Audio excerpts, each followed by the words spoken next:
Hi.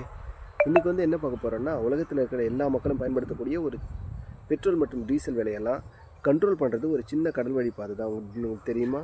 ஆமாம், அந்த கடல் வழி பாதை பேர் ஸ்ட்ரெய்ட் ஆஃப் ஹார்முஸ் நீரிணை. இந்த பாதை எங்கே இருக்குது அப்படின்னா, ஓமன் மற்றும் ஈரான் நாடுகளுக்கு இடையில தான் இந்த மத்தியில் இந்த பாதை இருக்குது. ஒரு சின்ன கடல் வழி பாதை தான். இந்த கடல் வழி பாதையில் தான் அங்கே மேற்காசியாவிலிருந்து கச்சா எண்ணெய்கள் வந்து உலகினோட மற்ற நாடுகளுக்கு எடுத்துகிட்டு போகிறாங்க. சரிங்களா? கச்சா எண்ணெய்னா உங்களுக்கு என்னென்னு தெரியும்.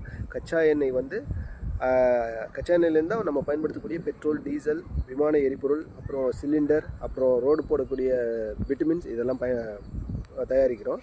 ஸோ இப்போ ஈரானில் வந்து போர் நடந்துக்கிட்டு இருக்கிறது அப்படின்றதால இந்த பாதையை வந்து நம்ம க்ளோஸ் பண்ணுறதால தான் இப்போ ரீசெண்டாக நம்ம வந்து பெட்ரோல் விலை அதிகமாகும், டீசல் விலை அதிகமாகும், அதாவது விமான போக்குவரத்து வந்து அதை ஃப்ளைட் சார்ஜஸ் வந்து அதிகமாகும். அடுத்தது வந்து நம்ம டெய்லியும் பயன்படுத்துகிற சிலிண்டர் விலைலாம் அதிகமாக போகுது அப்படின்னு சொல்லிட்டு நியூஸில் பார்த்துட்ருக்கோம். ஓகேங்களா?